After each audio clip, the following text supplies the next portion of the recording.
Assalamualaikum warahmatullahi wabarakatuh.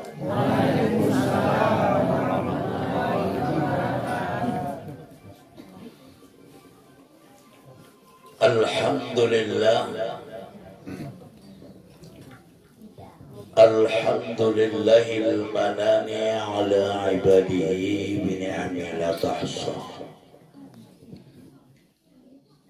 أشهد أن لا إله إلا الله وحده لا شريك له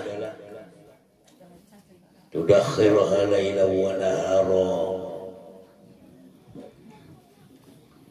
أشهد أن محمدا عبده ورسوله الذي بعثه الله للعالمين بشيرا ونذيرا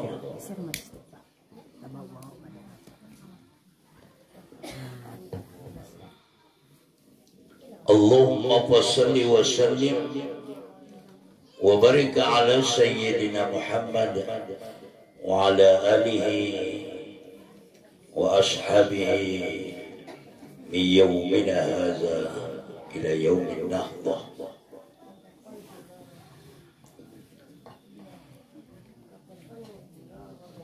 Bismillahirrahmanirrahim. Subhanalladzi asra bi'abdihi laylan minal masjidil haram ilal masjidil aqsa alladzi barakna hawlahu linuriyahu min ayatina innahu huwas sami'ul basir. Wa ba'du, bismillahirrahmanirrahim. Wan najmi idza hawa ma dhalla sahibukum wa ma ghawa wa ma yantiqu 'anil hawa in huwa illa wahyu yuha ilayhi.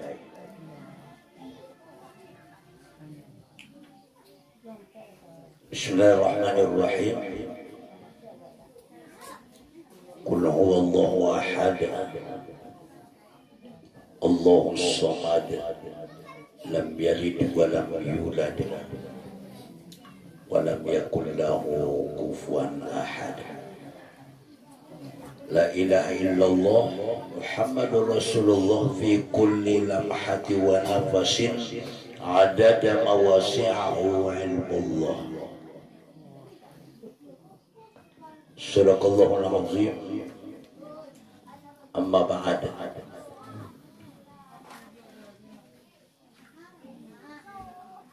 Yang kita hormati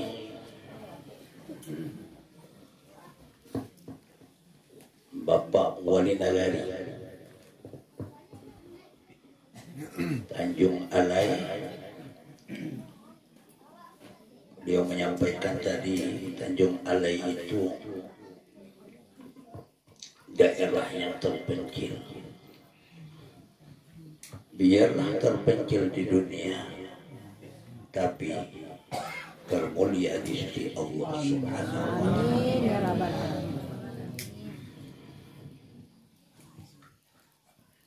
80 hektar itu tanaman buah naga. Daya dong tuh ya.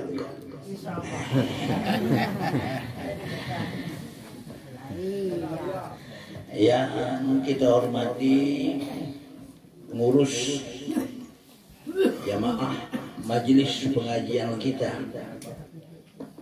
Surau Tanjung Alai, Hadratul Kiram, para masyayikh, tuan-tuan guru yang hadir pada malam hari ini, semoga dipanjangkan oleh Allah umurnya, disehatkan oleh Allah badannya. Kita masih mengharapkan ilmu-ilmu dari para masyayikh kita. Kita masih membutuhkan tuntunan dalam menghadapi kehidupan dunia untuk mendapatkan kemantapan hidup di akhirat kelak nanti. Yang kita hormati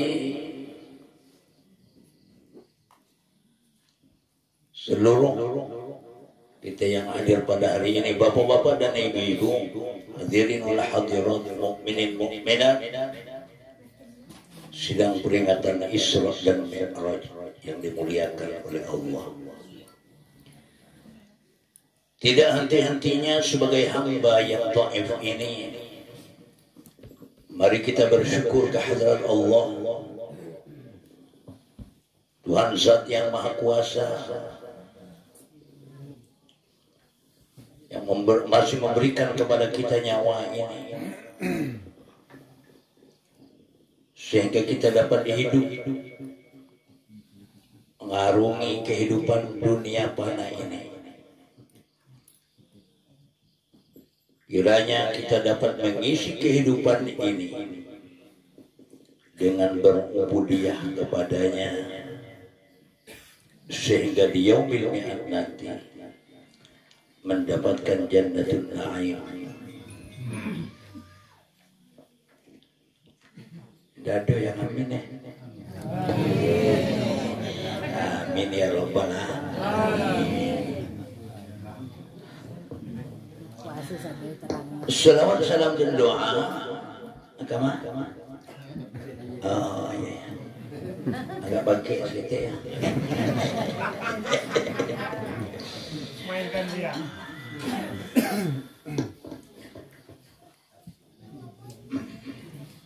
Salawat dan salam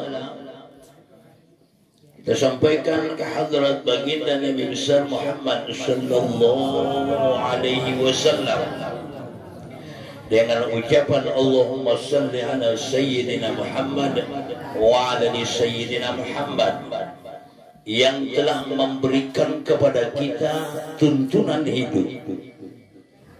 Beliau adalah uswatul hasanah, baik dalam urusan syarah, uswatul hasanah dalam urusan thariqah, uswatul hasanah dalam urusan hakikat, uswatul hasanah dalam urusan makrifah. Kita sebagai umatnya berusaha untuk meniru, mencontoh, meneladani Rasulullah sallallahu alaihi wasallam, sehingga kita berharap mudah-mudahan di yaumil mi'ad nanti kita mendapatkan syafaatul uzmah darinya. Amin ya rabbal alamin. Kalau banyak tadi sedikit.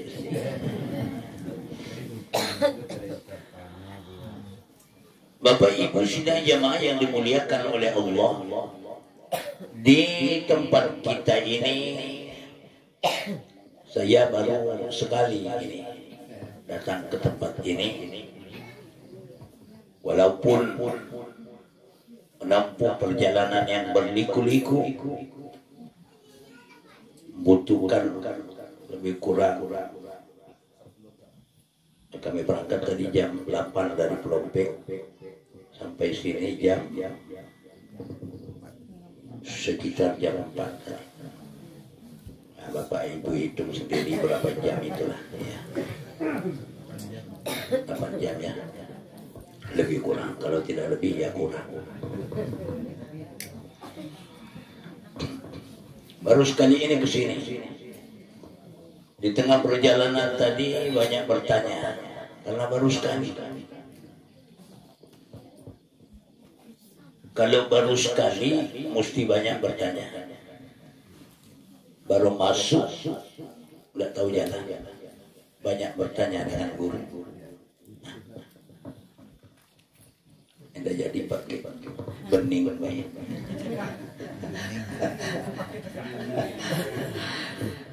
Alhamdulillah, syukur alhamdulillah. Baik.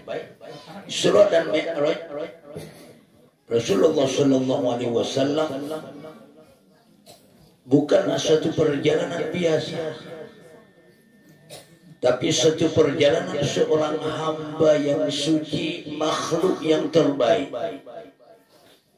yang dipanggil oleh Allah menghadap ke hadrat.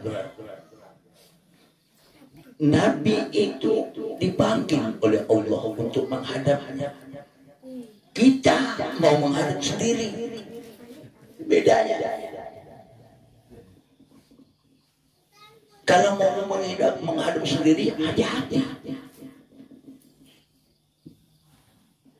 Nabi Musa sendiri minta mau menghadap Allah.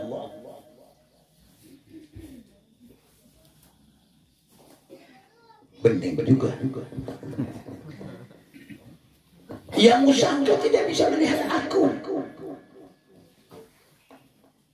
Engkau tidak bisa melihat aku. Unsur ilal jibah. Coba engkau lihat ke bukit itu. Kalau bukit itu tetap, engkau bisa melihat aku. Lalu nur Allah bertajalli satu titik saja ke bukit Tur Sinai itu. Jangankan tetap hancur bukit Tur Sinai itu, Musa pingsan. Satu riwayat mengatakan 40 hari Musa itu pingsan. Ini mau menghadap sendiri. Rasulullah dipanggil oleh Allah, diperintahkan malaikat Jibril. Ya Jibril,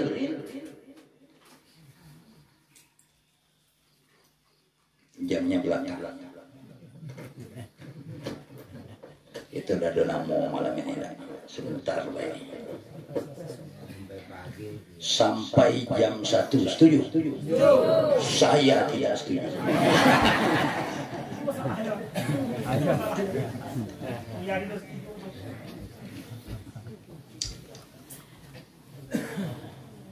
Jibril lah, kita cerita saja dulu. Jibril,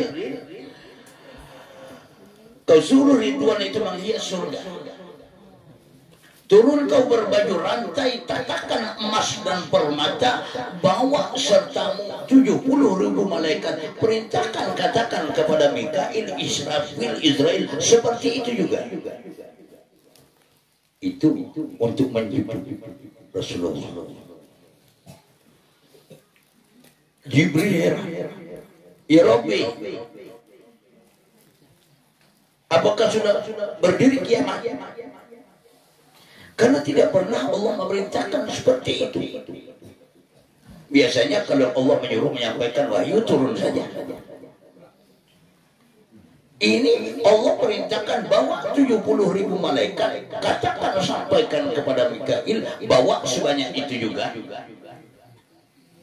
Indah seketik sama itu malam kunda.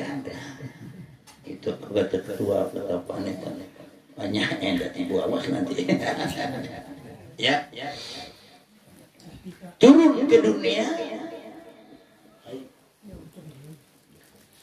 Nabi diketok, dibangunkan oleh malaikat Jibril itu.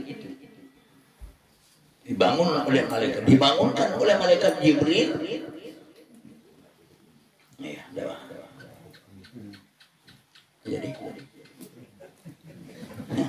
wah nunggu kata itu mana? Bisa kopi gue ya. Wah nunggu kata itu mana?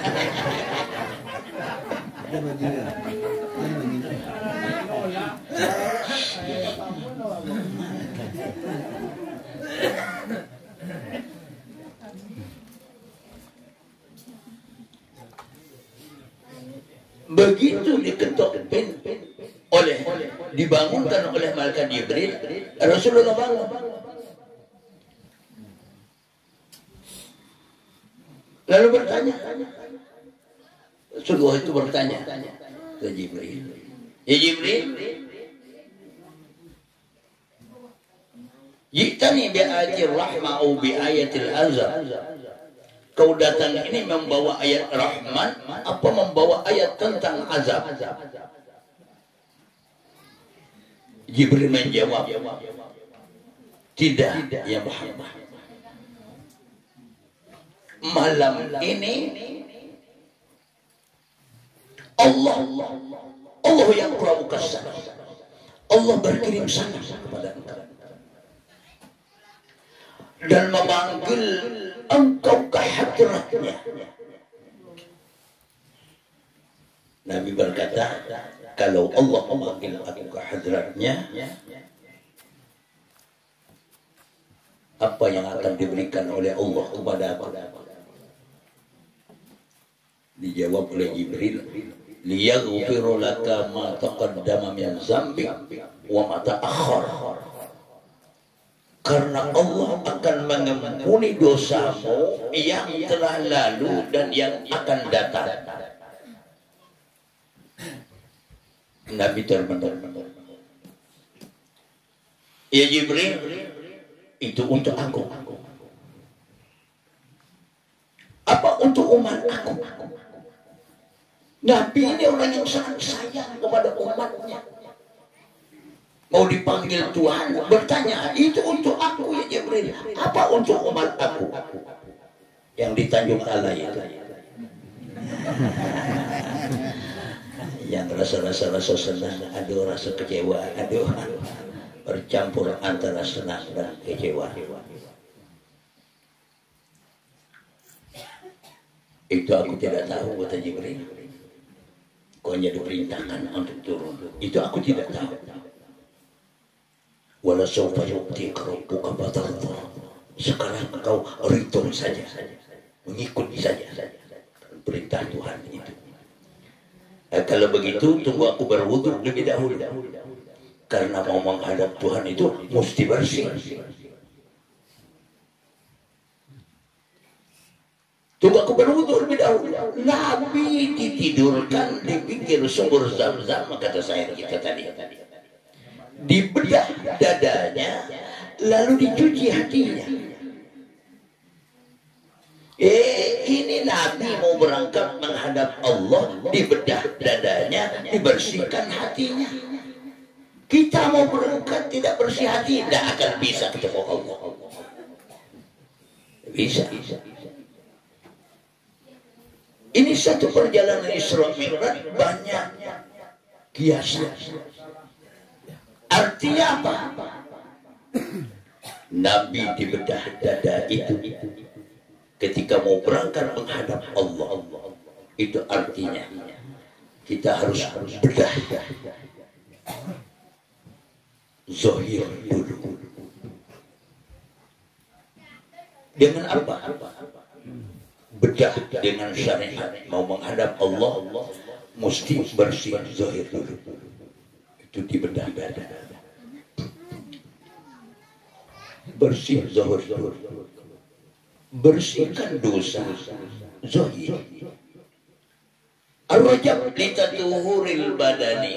Rajab ini untuk membersihkan dosa yang dilakukan oleh anggota zahir. Dosa mata, dosa telinga, dosa hidung, dosa kaki. Dosa apa lagi? Dosa mulut itu yang paling banyak.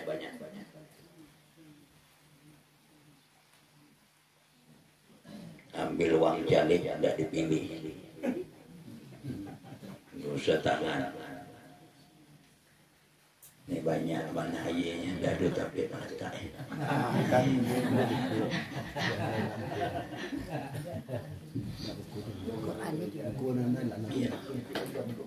Jadi.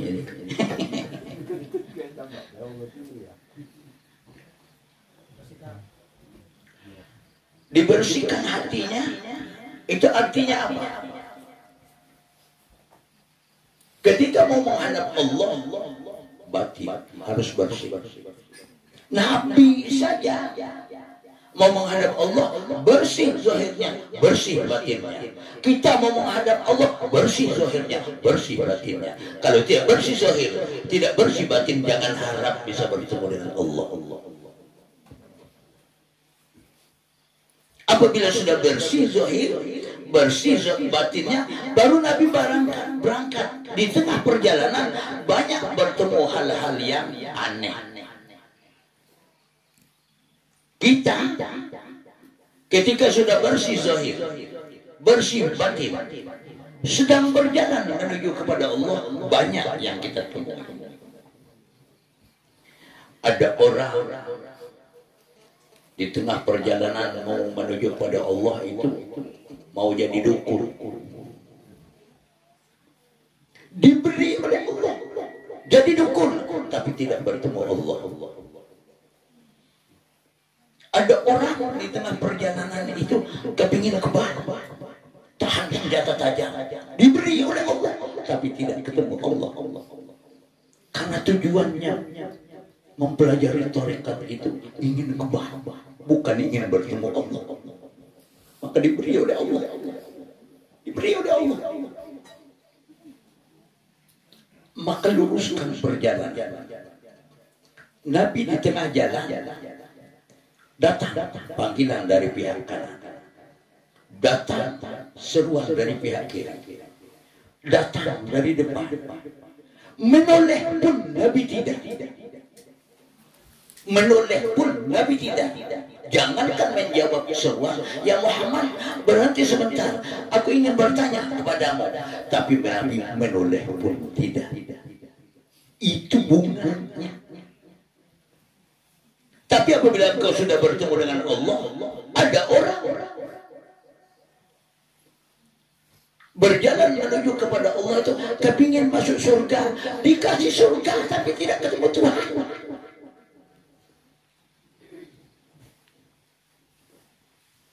Surga itu makhluk.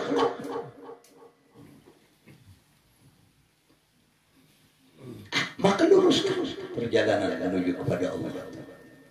Jangan menoleh kiri kanan. Maka syarat orang yang tengah-tengah menjalani suluk perjalanan kepada Allah itu dia tidak boleh melihat ke kiri dan ke kanan. Banyak godaan, banyak gangguan, banyak tipuan.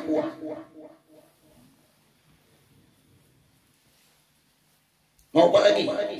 Mau kaya, dikasih Allah. Kaya ini. Tapi tidak ketemu Allah. Putus di tengah perjalanan karena niatnya berubah tadi. Maka hati-hati bertasawuf. Orang bertengkar itu. Satu nyalahkan yang satu, satu nyalahkan yang satu itu. Itu bunga di tengah perjalanan menuju kepada Allah. Dia merasa benar sendiri. Sama benar, ya sama salah.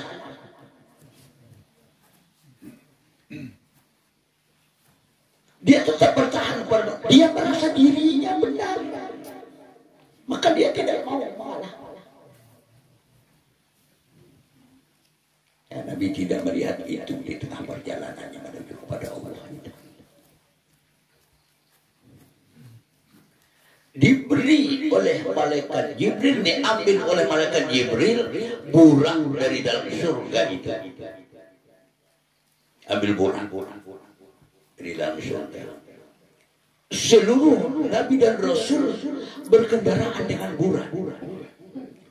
Di dalam surga itu banyak burak. Ada 4.000 burak di dalam surga. Nabi melihat ada satu burak yang sedang menangis. Itu yang diambil oleh malaikat Jibril untuk kendaraan Rasulullah. Isra dan Mi'raj.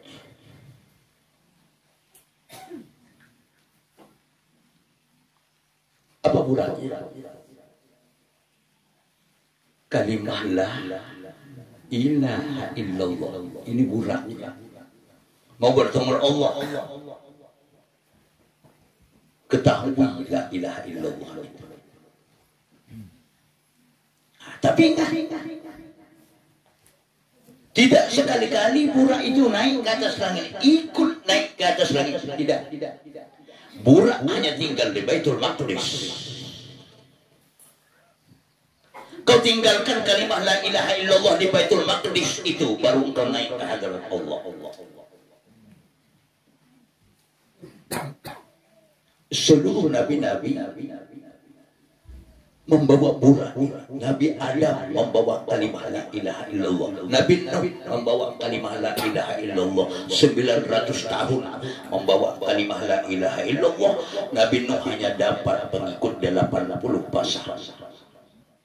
Cuma 80 pasang, 900 tahun. Kita di Tanjung Alai ini berapa tahun? Mengaji haji udah berapa tahun? Buka surau. Berapa tahun? Anu apa-apa. Nabi Nuh 900 tahun. Selain berada membawa nabi-nabi kalimah. Ketika sebelum Rasulullah diangkat, dilahirkan, kalimat la ilaha illallah ini sudah seperti burak yang kurus. Kenapa? Manusia makhluk sedang ditinggalkan oleh Nabi Allah Isa alaihissalatu wassalam. Banyak yang mengatakan bahwa Isa itu anak Tuhan. Maka dibawa oleh Rasulullah dalam catatan Isra Mi'raj dikatakan burak itu mengikat janji sebelum naik. Ya Muhammad, sebelum engkau naik ke atas punggungku, aku ingin engkau mengikat janji. Nabi memegang punggung burak itu. Ini lambang dari bayi ini. Mau tahu la ilaha illallah harus baiat. Tidak mau baiat seumur hidup tidak akan tahu la ilaha illallah. Tidak akan tahu la ilaha illallah. Nabi meletakkan tangannya ke atas punggung burak. Burak yang kurus itu begitu diletakkan oleh Rasulullah, tangannya menjadi gemuk dan besar. Kalimah la ilaha illallah itu ketika sampai di tangan Rasulullah menjadi berkembang kalimah la ilaha illallah ini. Cuman kini seketik mana orangnya amuk belajar.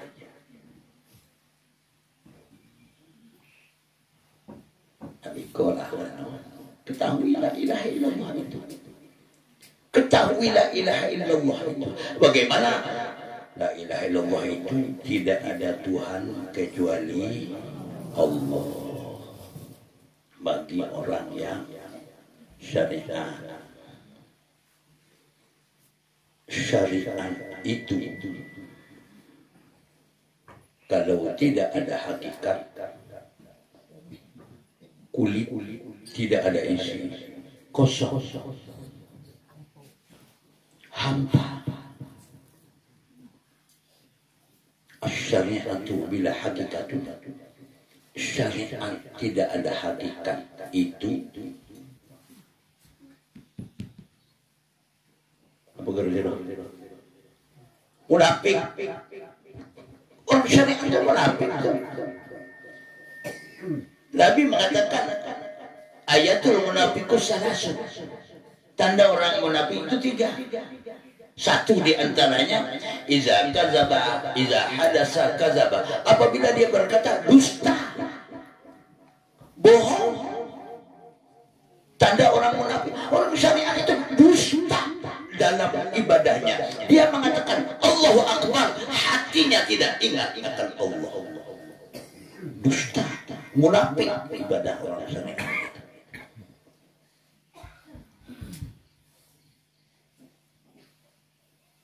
Dia mengatakan la ilaha illallah, la ilaha illallah, tapi hatinya tidak hadir kepada Allah. Dusta itu.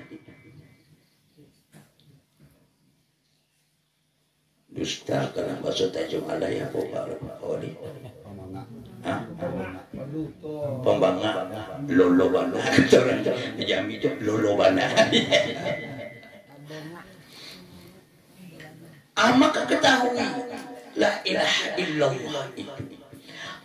La ilaha illallah, arti la ilaha illallah menurut ahli makrifat bahwa engkau panahkan dirimu yang zahir, yang beranasir kepada api, air, angin, tanah, kepada dirimu yang batin yang beranasir kepada wujud, ilmu, nur, syuhud. Balik pangkah. Api jadi darah, angin jadi urah, air jadi tulang, tanah jadi daging. Api api, angin, air, tanah. Api, angin, air, tanah, kata orang yang awal-awal itu kenyataan sifat Allah yang bernama Azim, Hakim, Qawi, Muhyi. Tapi bagi orang yang pertengahan mengatakan bahwa kenyataan wujud Allah yang bernama Azim, Hakim, Qawi, Muhyi. Panahkan itu kepada tubuh yang zahir yang beranasir kepada wujud, ilmu, nur, syuhud. Wujud hijau ayat sadar kedua-dua. Wujud mutlak, wujud maha. Apabila mendapatkan dirinya, itu wujud namanya. Ika juga ayat juga. Apabila zahir, maka bernama ilmu. Wujud mutlak itu juga.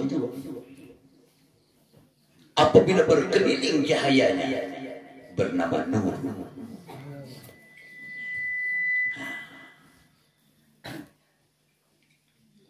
Apabila zahir itu ada ilmu namanya. Tapi apabila berkeliling cahayanya, itu bernama nur.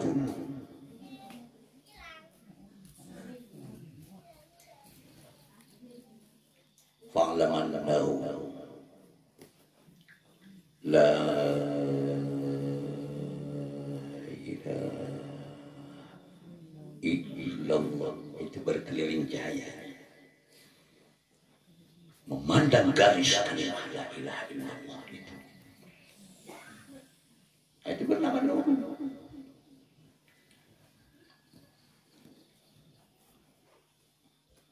Syuhud ini zat pada Allah, rasio pada kita. Ilmu itu sifat pada Allah, nyawa pada kita. Itu kaji.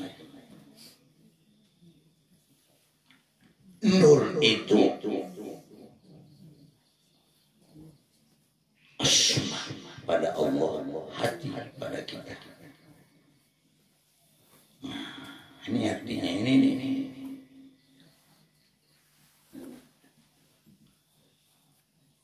Syuhud itu af'al pada Allah, tubuh pada kita.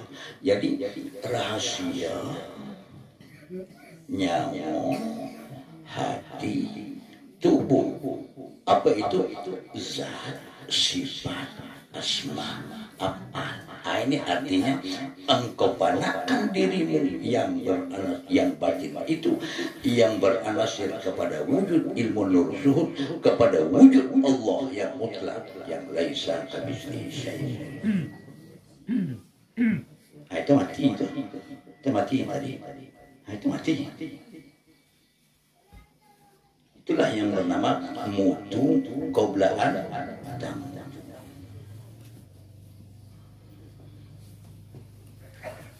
Mesti mati dulu. Ikan kalau masih berada di dalam laut, kendati pun air laut itu asin, ikan itu tidak asin. Ikan akan terasa asin kalau sudah mati, baru terasa asin.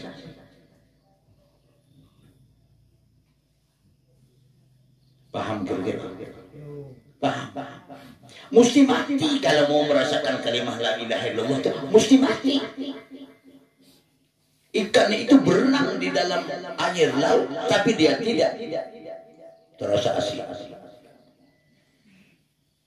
Tapi apabila dia sudah mati, baru terasa asin.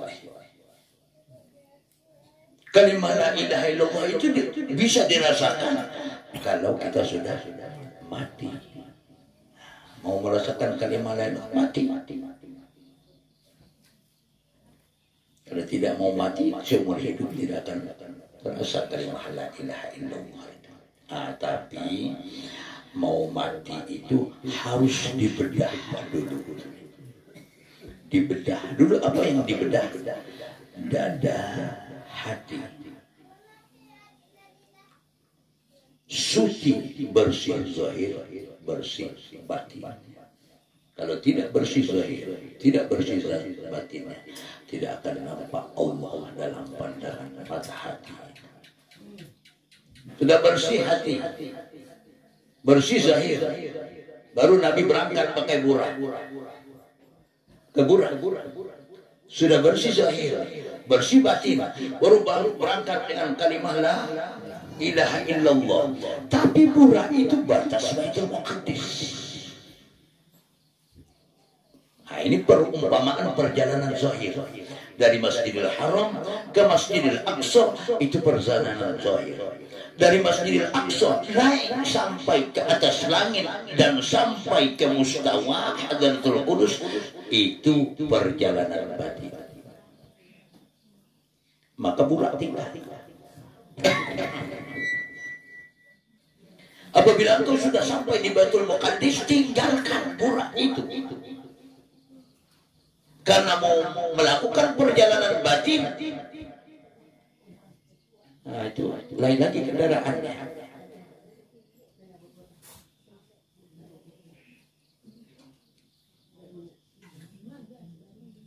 Apa Wibo? Apa kira-kira? Oh iya, sebentar sudah yuk. Paling setengah jam lah ini. Setengah jam lah ya. Berangkat. Rasul itu, tapi Nabi berangkat kendati pun dengan kalimah, dengan burak tadi. Nabi dituntun oleh malaikat Jibril. Padahal kalau Tuhan mau, Muhammad datang, bisa sekejap mata bisa datang. Tapi ini Allah mau mengajarkan kepada kita bahwa untuk sampai ke hadrat Allah itu perlu pembimbing, perlu guru yang mursyid. Nah, siapa yang berjalan menuju kepada Allah tidak pakai guru, maka setan akan jadi gurunya. Rasulullah sendiri berjalan kepada Allah, gurunya malaikat Jibril. Masakan kita mau berjalan kepada Allah, mau jalan sendiri? Sombong dong. Mesti guru, ada guru pembimbing. Kendati pun guru sudah meninggal dunia, guru yang mursyid, bukan guru yang mendidik. Nah, ini beda.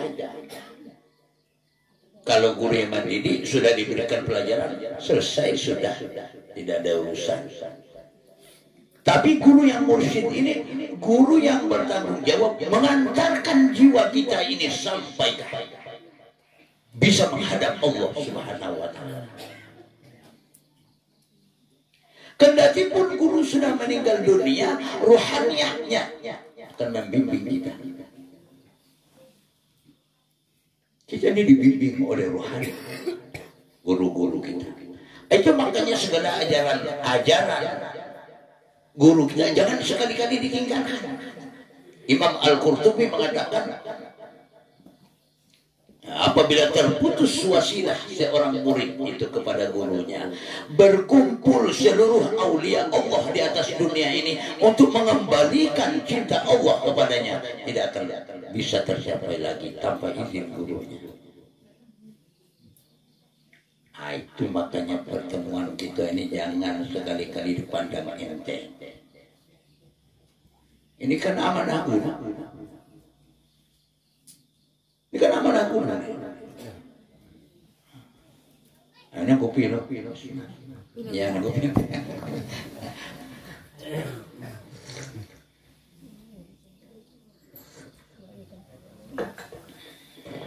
Dibimbing oleh malaikat Jibril sampai ke Sidratil Muntaha. Dibimbing oleh malaikat Jibril. Siapa Jibril itu? Ruhul Kudus.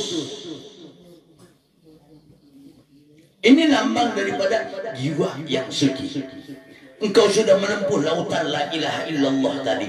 Kalau jiwamu suci, berganti zikirmu dengan Allah.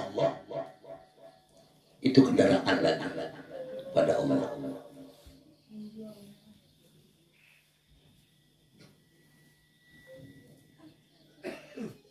Maka orangnya sudah berpindah dari alam syahadah kepada alam malakut. Lautan hati itu pasti pindah zikirnya, la ilaha illallah, pindah kepada Allah lagi. Karena dia naik ke atas langit. Langit hati itu 7 lapisan nafsu, diumpamakan 7 lapisan langit. 7 lapisan nafsu ditempuh, dipukul dengan zikir Allah itu. Maka dalam tarekat Naqsabandiyah dan Samaniyah yang sebenarnya itu kita dilatih zikir Allah itu melumpuhkan nafsu amarah itu dengan 5.000 kali zikir Allah di dalam hati. Nafsu lawamah itu dilumpuhkan dengan zikir Allah 1000 kali. Begitu sedikit. Ini sedang berlaku. Jibril cuma mengantarkan sampai batas Sidratul Muntaha. Artinya apa? Tugas guru yang mursyid itu mengantarkan muridnya sebatas pintu makrifat. Apabila sudah mau berenang dalam lautan makrifat, murid berjalan sendiri. Jangankan Jibril, jangankan surga, jangan sekali-kali berubah di dalam perjalanan mau mengharap masuk surga. Bukan itu tujuan kita apa? Bertemu Allah. Nabi tujuan perjalanan Isra bertemu Allah, bukan masuk surga. Sampai batas pintu makrifat itu guru mengajar. Ketika makrifat, jangankan guru, jangankan Jibril, dirimu sendiri engkau tinggalkan. Tidak boleh dibawa. Nah, itu maka Tuhan mengatakan, in kunta mawjudan ana mafqudun anka. Kalau engkau masih ada dalam dirimu itu, aku tidak ada, kata Tuhan. Tapi wa in wajadtani anta mafqudun. Apabila engkau melihat aku, engkau yang tidak ada. Maka Nabi ketika sampai di Hadratul Qudus itu diliputi oleh nur jalaniyah Allah Ta'ala, hilang Muhammad, yang ada hanya Allah. Nah, itu baru sampai, baru usul. Karena orang yang usul itu dia akan berjalan kepada Allah itu, dia berjalan kepada Allah itu bi anwaril haqaiq, dengan nur hakikat. Tapi kalau orang salih itu berjalan menuju kepada Allah itu bi anwaril muwajah, dengan nur muwajah. Apa nur muwajah itu? Ta'at zahir dan ta'at batin. Ta'atil zahirah la tasiru ila Allah illa bittirani ta'atil batinah. Ta'at zahir itu tidak akan mempercepat sampai kepada Allah kalau tanpa diikuti dengan ta'at batin. Ta'at zahir itu jalan di tempat. Imam Al-Ghazali mengatakan bahwa ibadah zahir saja itu tidak akan melampaui batas kepalanya. Harus diikuti taat batin supaya cepat sampai kepada Allah. Ibadah zahir itu tidak akan mempercepat sampai kepada Allah tanpa diikuti dengan taat batin. Karena ada taat batin yang 10. Nah, harus ada itu. Dukhulu sifatil mahbubi alal badali min sifatil bukhi. Engkau masukkan sifat-sifat Allah yang terpuji itu sebagai ganti daripada sifat engkau tercela. Angkuh, sombong, takabur, ujub, sunnah. Ini yang membuat terhalang kita sampai kepada Allah Subhanahu wa Ta'ala. Itu yang membuat kita terhalang sampai kepada Allah. Maka itu Nabi ketika setelah lepas dari Sidratul Muntaha sampai Nabi kepada satu hijab yang dinamakan hijab wahdaniyah lillahi ta'ala. Hatta awsalatuhu bi hijabil wahdaniyah lillahi ta'ala, sehingga sampai Nabi kepada satu hijab yang dinamakan hijab wahdaniyah lillahi ta'ala. Satu hijab itu tebalnya perjalanan 1000 tahun. Tebalnya hijab itu yang akan kita tembus, ditembus oleh Nabi. Maka itu di dalam melakukan perjalanan menuju kepada Allah itu, maka engkau harus menembus hijab itu paling tidak dengan sujud wahdaniyah lillahi ta'ala. Apa sujud wahdaniyah lillahi ta'ala? Sujud wahdaniyah lillahi ta'ala, engkau tidak merasa lagi bahwa engkau yang sujud, tidak merasa lagi bahwa engkau yang sujud.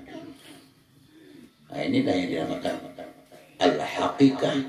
Apa hakikat itu? Ya, hakikat itu usulus salik ilallah. Sampainya seorang salik itu kepada Allah. Itu hakikat.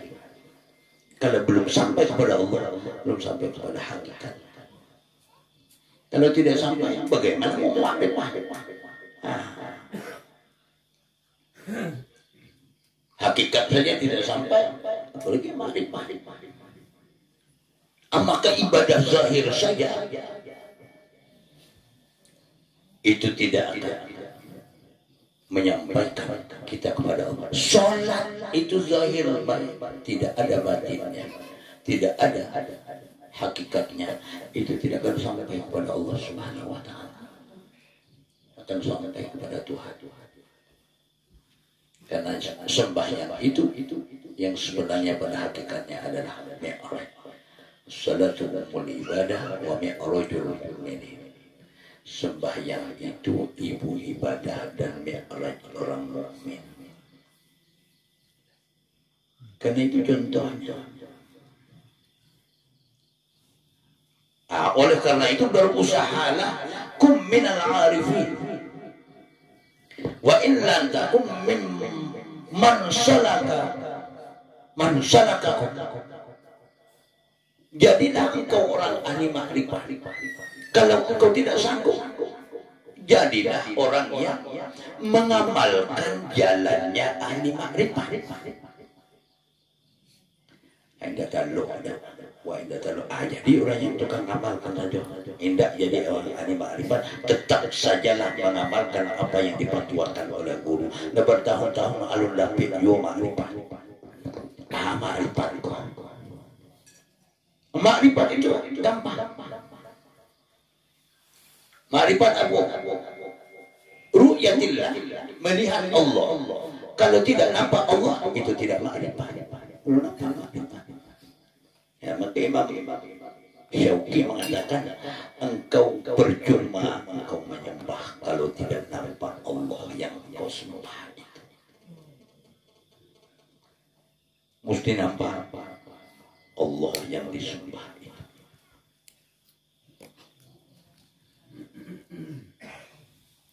Nah, ini yang menunggu.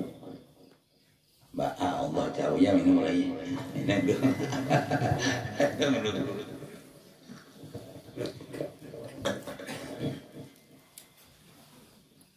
Percuma engkau menyembah. Apa itu yang diambil oleh Rasulullah malam Isra Mi'raj? diambil oleh Rasulullah malam Isra Mi'raj sekedar sholat itu. Kenapa? Jibril lagi mengajarkan Rasulullah. Balik dari Isra Mi'raj, Jibril mengajarkan Rasulullah sembahyang 2 hari. Balik Isra Mi'raj. Hari pertama Jibril mengajarkan Rasulullah sholat zuhur setelah tergelincir matahari. Hari yang kedua, Jibril mengajarkan Rasulullah akhir waktu.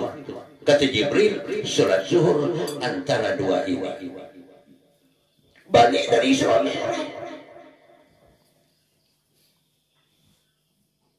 Artinya tidak hanya itu yang didapat Rasulullah. Tidak sholat itu. Tapi yang diajarkan oleh Allah waktu Isra Mi'raj kepada Rasulullah itu bagaimana mengenal dirinya. Engkau mau menyembah aku, wahai Muhammad dan umatmu. Bagaimana cara menyembah begini. Ini yang diajarkan oleh Allah malam Isra Mi'raj di Hadratul Qudus itu.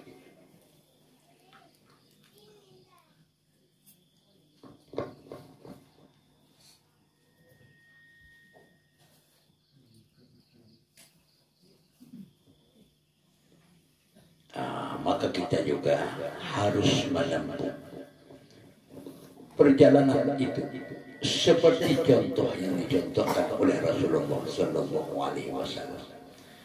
Bersihkan hati, bersihkan zahir, harus punya guru yang mursyid.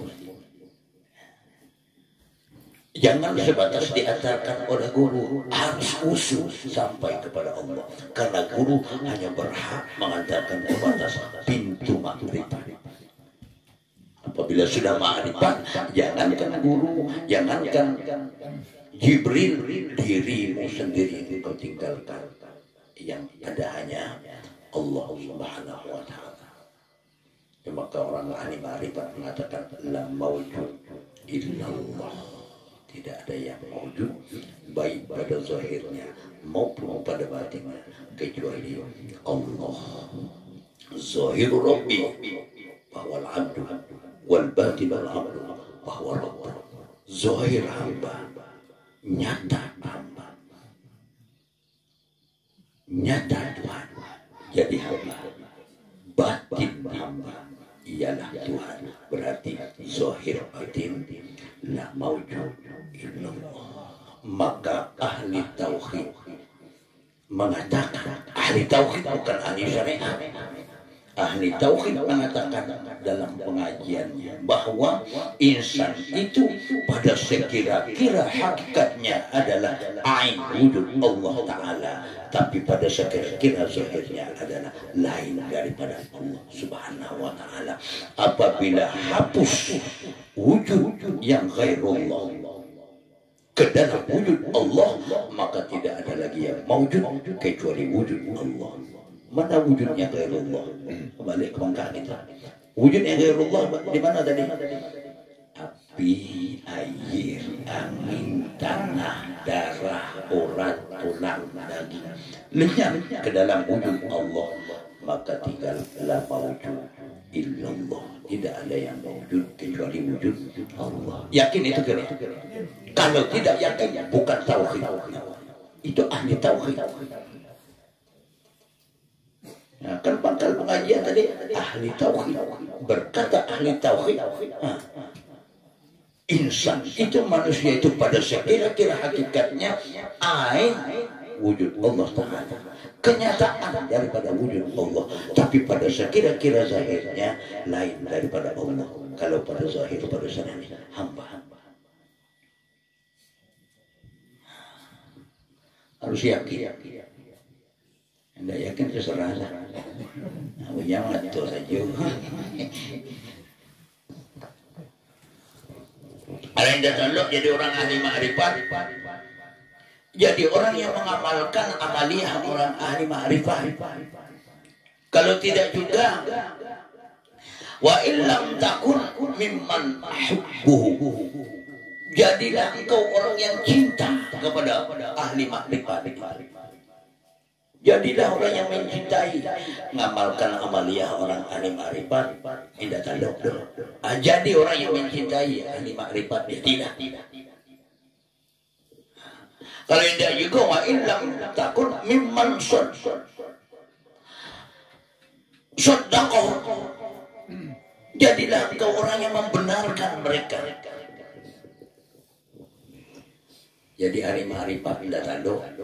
Ngamalkan amalan ahli ma'rifat tidak kalau juga ini lemah keyakinannya. Jadi orang yang mencintai ahli ma'rifat indah juga. Jadilah orang yang benarkan, katakan saja betul ilmu ma'rifat itu, kendati pun engkau tidak sanggup mengamalkannya. Jangan sekali-kali engkau menjadi orang yang kelima.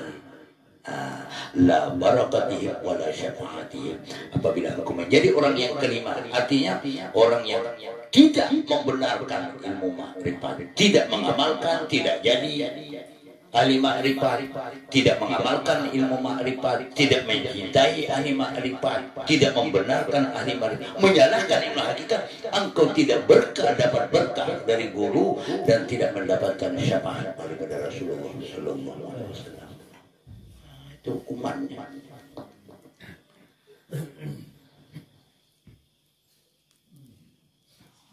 Maka dikatakan ya wa tahram min barakatihim wa syafaatihim fid dunya wal akhirah.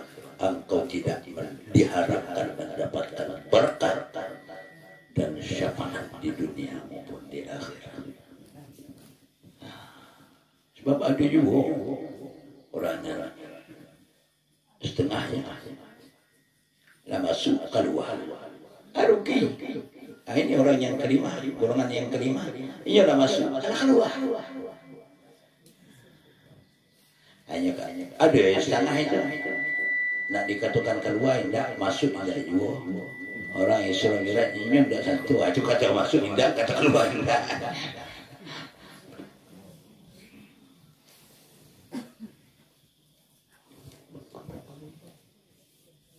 Nah ini ya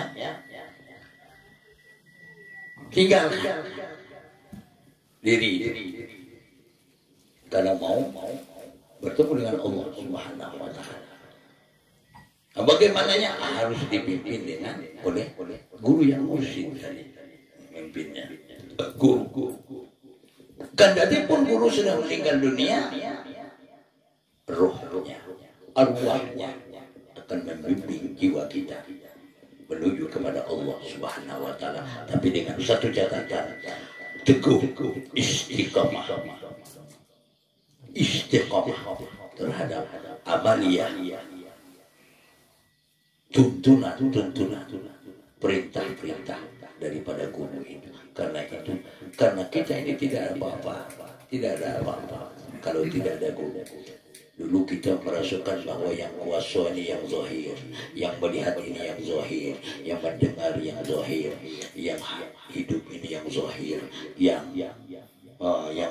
berkehendak ini yang zahir. Setelah berenang dalam ilmu tarekat baru kita tahu bahwa yang melihat ini bukan mata zahir, tetapi yang ada di dalam mata ini. Yang mendengar itu bukan telinga, tapi sama yang ada di dalam telinga ini. Yang berkata ini yang sebenarnya pada hakikatnya ya bukan lidahnya berkata, adalah kalam Allah. Itu kita tahu karena ditunjuki oleh guru itu.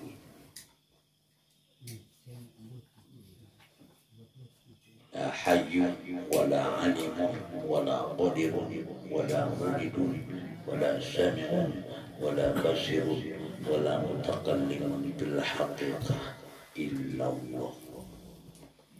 Nah itu dibaca sebelum baca salli. Nah, ini oleh malam ini ya.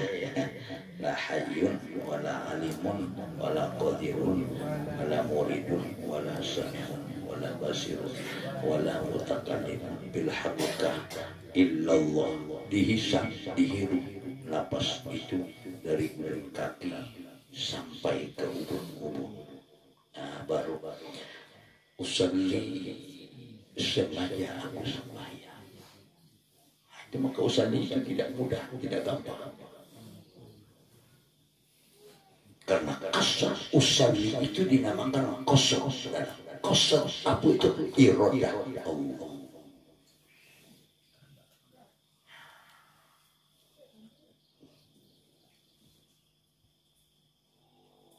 Rukun 13 dibagi 3, rukun zakiri, rukun qalbi, rukun zakiri, rukun fa'ili, dihimpunkan kepada qasr, ta'rad, ta'yin.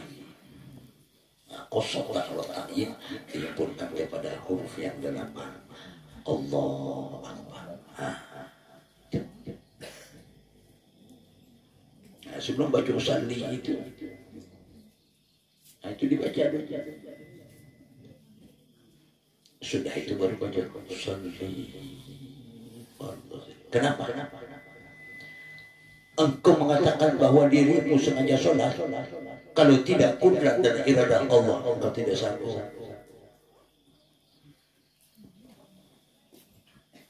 Itu makanya matikan kudrat, matikan sifat di dalam sholat itu.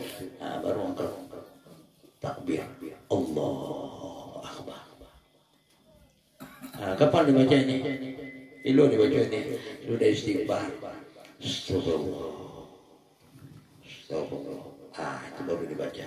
La hayyun wala alimun wala qadirun wala uridun wala sami'un wala basirun wala mutakallimun bil haqiqah illallah. Dihirup napas dari ujung kaki sampai ke otak. Baru qasr, ta'rad, ta'yin itu berhimpun kepada Allahu Akbar. Apal tuh ya, nggak tinggal ngamal kembali lagi.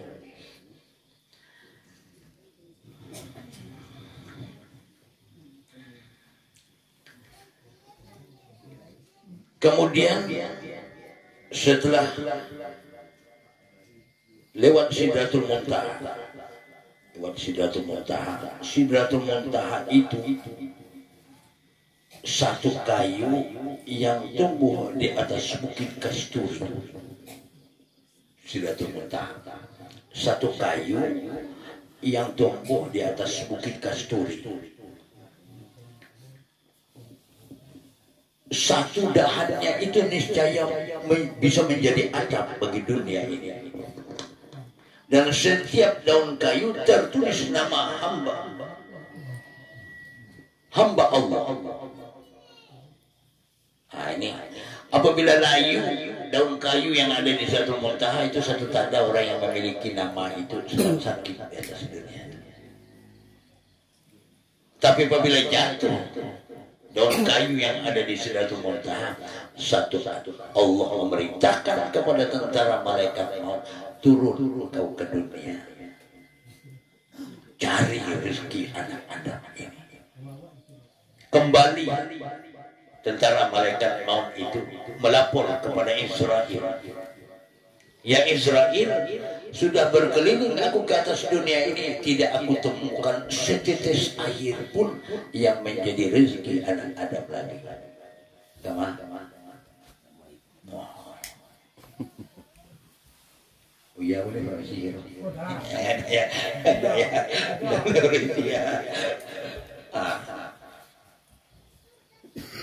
Itu berarti itulah saat kita akan meninggalkan alam dunia mana ini.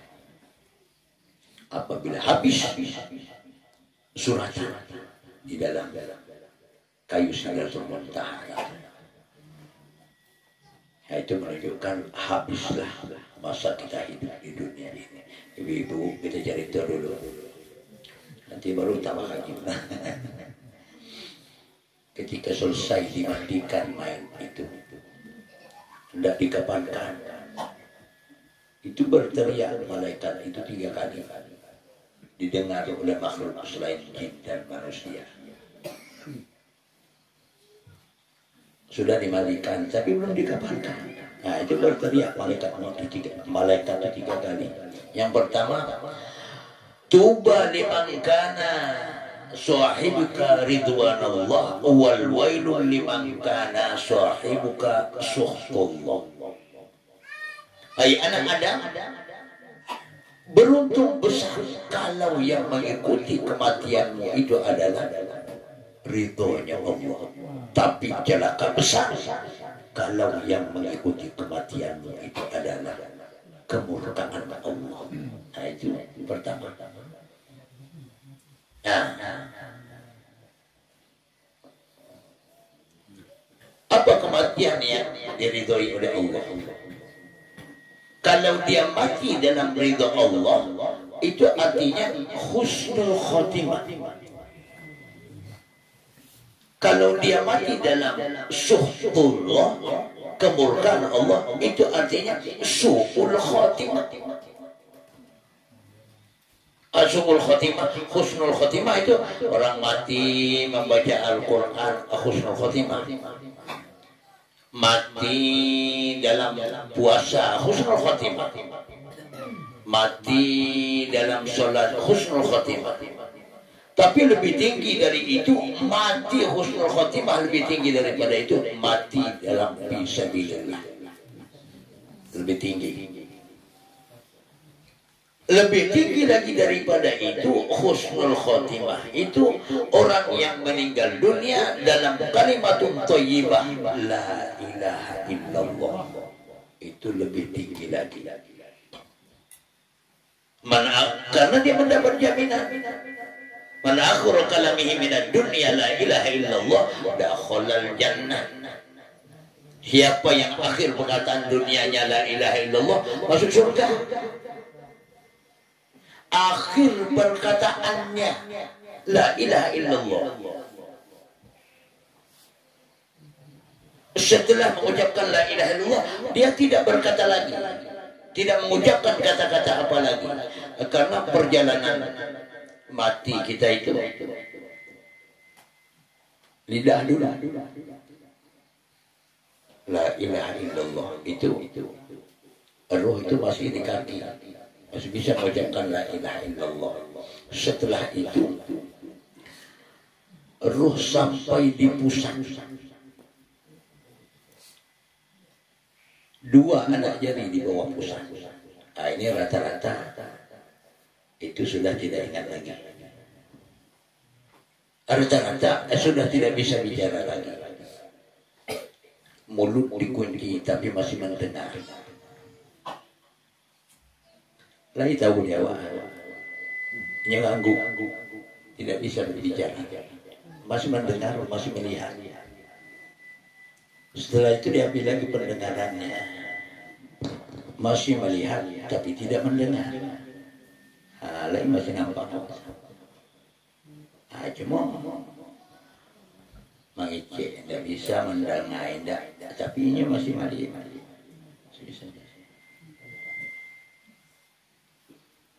Maka yang terakhir diambil itu mata.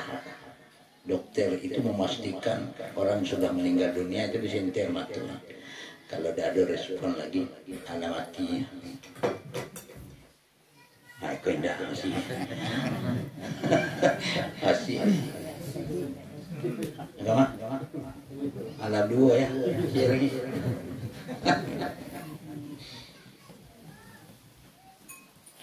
Ini apa lagi? Kadang tidak lebih bisa berkata. Ditarik.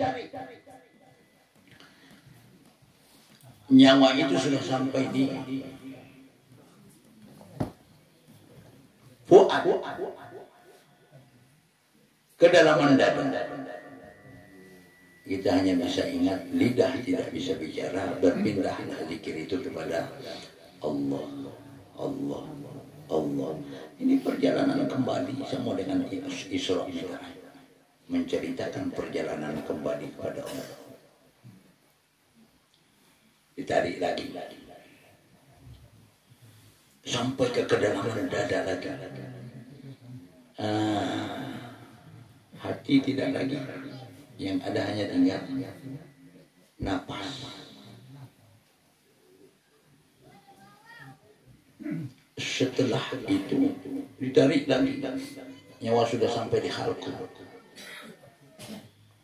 halku. Tinggal napasnya. Sudah bunyi. Ini namakan khorri. Masihkah bisa kita berzikir Allah di situ? Tidak lagi. Hanya dengan zikir napas. Hanya dengan zikir napas. Nah, mengikuti napas. Setelah itu terakhir lagi. Ketika zikir napas itu habis, berbunyi khalqullah. Itu tidak, tapi hak. Nah, ketika zikir napas berjalan itulah kita bertemu dengan nurnya Muhammad sallallahu alaihi wasallam. Nyawa itu dijemput seperti bagaimana datangnya, begitu juga kembali. Datang pertama wujud maha, zat semata-mata, nyata menjadi nur zat Allah. Nur zat Allah ini dikatakan oleh Allah, kuni Muhammad, jadilah engkau Nur Muhammad, maka jadi Nur Muhammad. Hanya Nur Muhammad. Setelah Nur Muhammad, setelah itu Nur Muhammad itu fanazara ilaihi binazri rahmah marrata wahidah. Allah memandangkan kepada nur aku itu satu kali.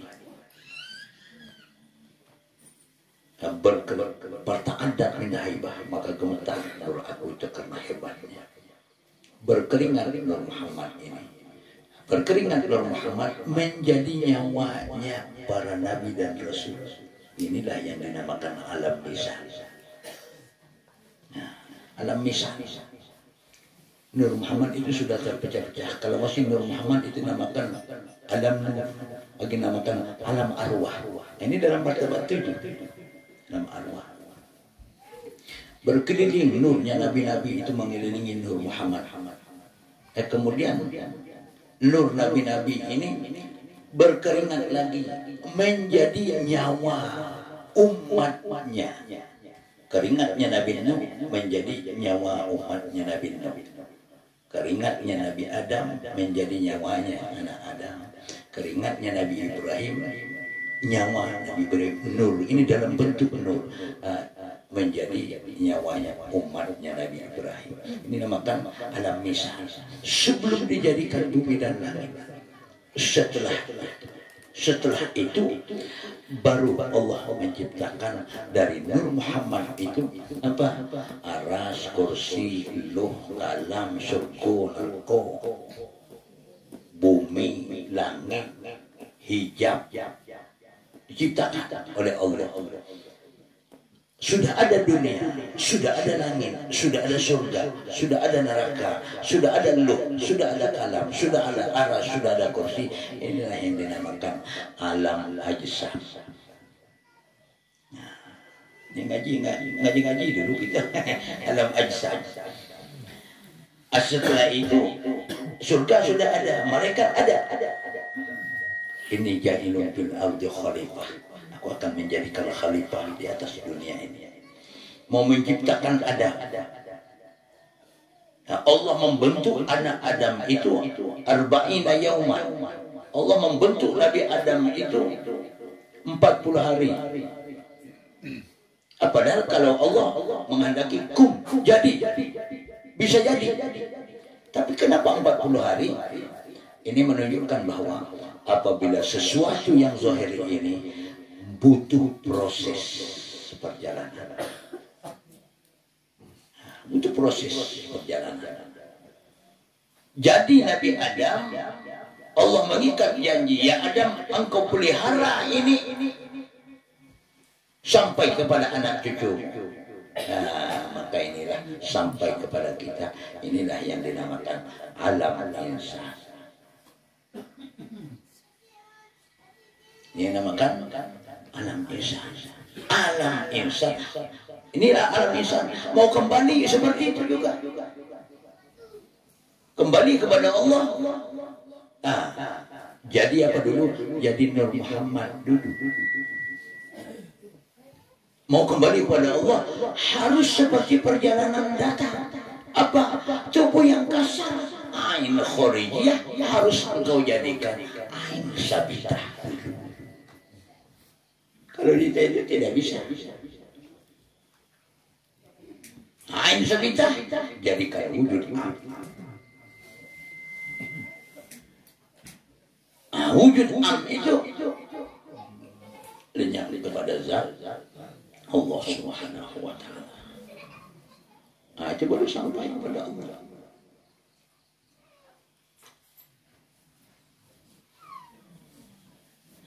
Banding mikir berputar-putar ya tadi baca. Memang bukan ilmu pikir, tapi ilmu yakin. Ilmu pikir itu ilmu pikir. Itu bisa dipikirkan. Tapi ini bukan ilmu pikir, ilmu yakin. Yakin apa tidak? Kalau tidak yakin, tidak sampai. Hanya siapa yang yakin dibuka oleh Allah pintu makrifat. Sangat yakin dibuka oleh Allah pintu makrifat itu. Itu Allah yang buka. Iza fatahalaka wijhaka minat ta'alu. Apabila Allah membukakan bagi engkau satu pintu daripada pintu makrifat, berarti Allah yang bukakan pintu makrifat. Bagaimana Allah membukakan pintu makrifat? Setelah sangat yakin.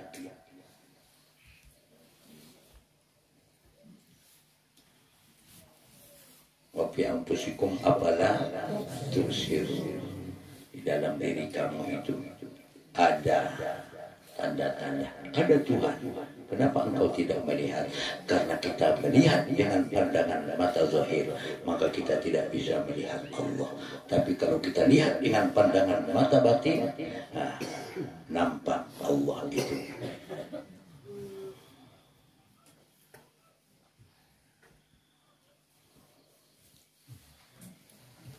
Iza ahabballahu abdan faqataltu.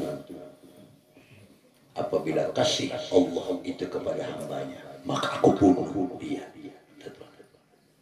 Nah, ini artinya apa?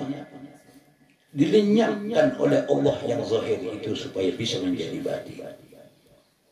Bisakah kita pelajari ini dalam ilmu fikih? Tidak bisa. Hanya bisa dipelajari dalam ilmu tasawuf. Maka kita seumur hidup tetap belajar ilmu tasawuf sampai meninggal dunia, menemukan pintu-pintu makrifat itu sehingga kita bisa menghayati hidup ini, bisa berzikir dengan zikir yang ditumpang hidup dibawa ke mati. Itu yang ditumpang hidup dibawa ke mati. Kalimat la ilaha illallah ini sekedar pengantar ke pintu makrifat. Nah, apabila sampai kepada pintu makrifat, zikirnya tidak la ilaha illallah lagi. Tidak la ilaha illallah lagi. Pada awal mulai hendaklah engkau memilih zikir yang pertama la ilaha illallah dulu. Awal zikir itu ya masih la ilaha illallah, la ilaha. Tapi kalau sudah sampai tidak la ilaha illallah lagi zikirnya. Yang kedua kata malaikat, waktu mau dimasukkan ke ingkapan itu. Tazhab ila safarin ba'id bighairi syahid. Engkau akan menempuh satu perjalanan jauh dan engkau tidak boleh bawa bekal. Biasanya kalau engkau berjalan jauh bawa bekal. Dari Pulau P ke Tanjung Alai bawa bekal.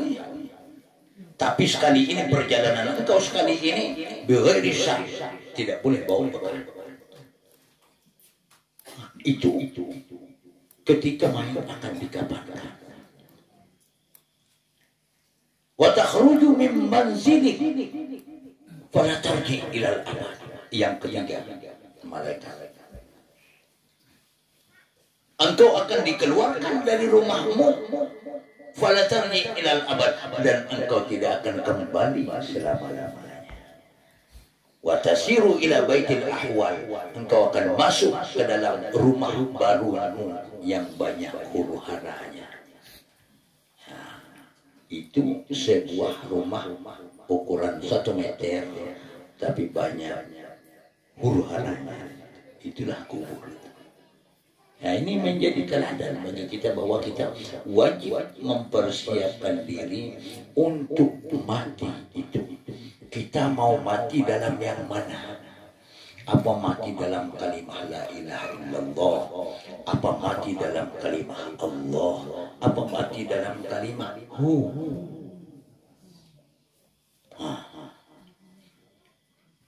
Itu menurut tingkatan masing-masing. Mati dalam kalimah la ilaha illallah, matinya mati kejam.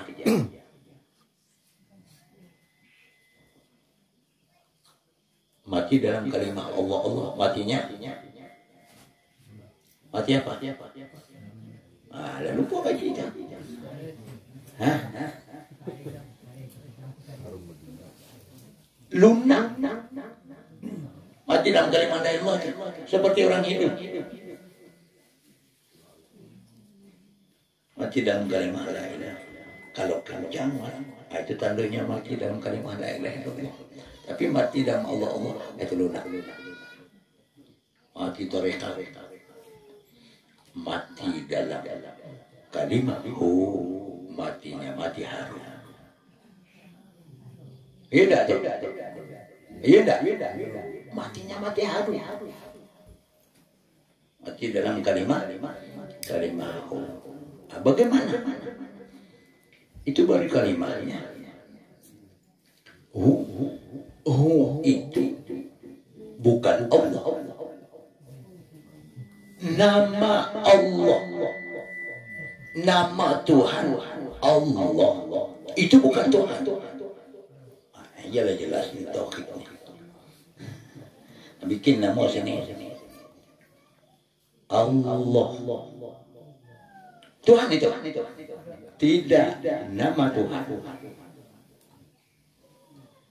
Tapi jangan harus ingat. Nama dengan yang punya nama satu. Mustafa. Bikin nama Mustafa. Itu Mustafa. Tidak. Nih. Mustafa.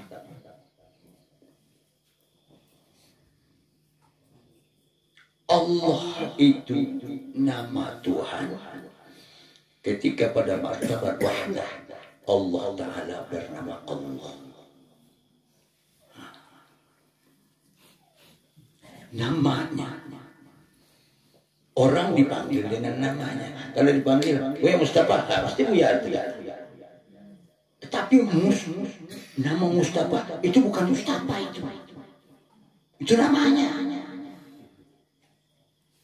Allah itu tulis di dinding. Allah itu nama Allah, bukan Allah itu.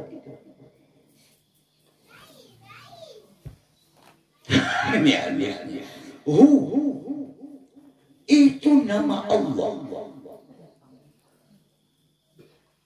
Pada martabat besar ahadiyah zat semata-mata Allah Ta'ala bernama Hu. Bukan Allah, bukan Tuhan.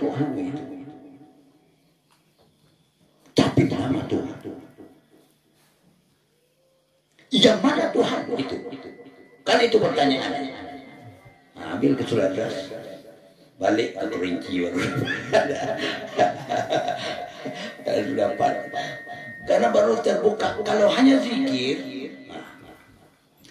hanya menyebut nama, kita baru sampai kepada makrifat yang pertama. Nah, makrifat ada 3. Makrifat yang didapat dengan zauq, rasa. Makrifat yang didapat dengan kasar, terbuka dinding. Makrifat yang didapat dengan tajalli. Nabi waktu Isra Mi'raj ketiga-tiganya ini dapat iya rasa, iya kasar, iya tajalli. Kalau dia makrifat dengan namanya Allah, hanya dapat makrifat yang didapat dengan zauq rasa, tidak kasar.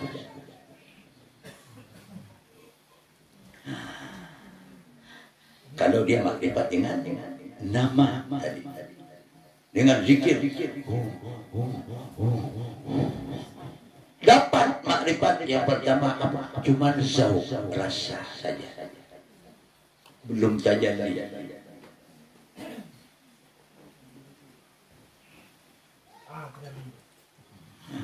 Konya. Artinya syuhud. Ini yang dinamakan wujud. Wujud itu aduh. Apabila dapat dirinya wujud mutlak itu, kalau dapat dirinya itu bernama wujud. Kau dah dapat dah. Dah dapat. Kalau dapat, rasa dapat juga. Tapi kalau rasa saja belum tentu dapat.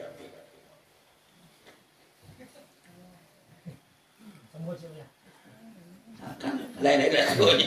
Makanya orang yang berzikir lain-lain rasanya. Yang si A ini zikirhu juga, yang si A zikirhu, yang si A zikir, rasanya lain-lain karena rasa.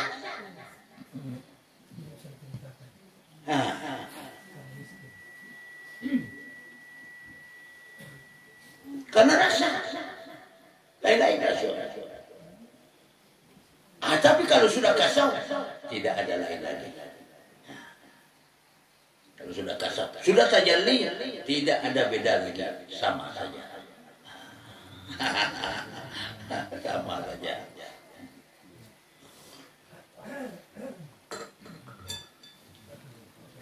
Air, laut, buih, ombak, gelombang, hakikatnya air. Apa dia kaji? Buih, air. Ombak, air juga. Laut, air. Maka jangan dipisah-pisah. Wujud, ilmu, nur, suhud. Nyata menjadi api, angin, air, tanah. Bernama api, bernama air, bernama tanah. Ini berasal daripada wujud, ilmu, nur, syuhud. Wujud Allah, ilmu Allah, nur Allah, syuhud Allah. Dipanahkan, tinggal Allah,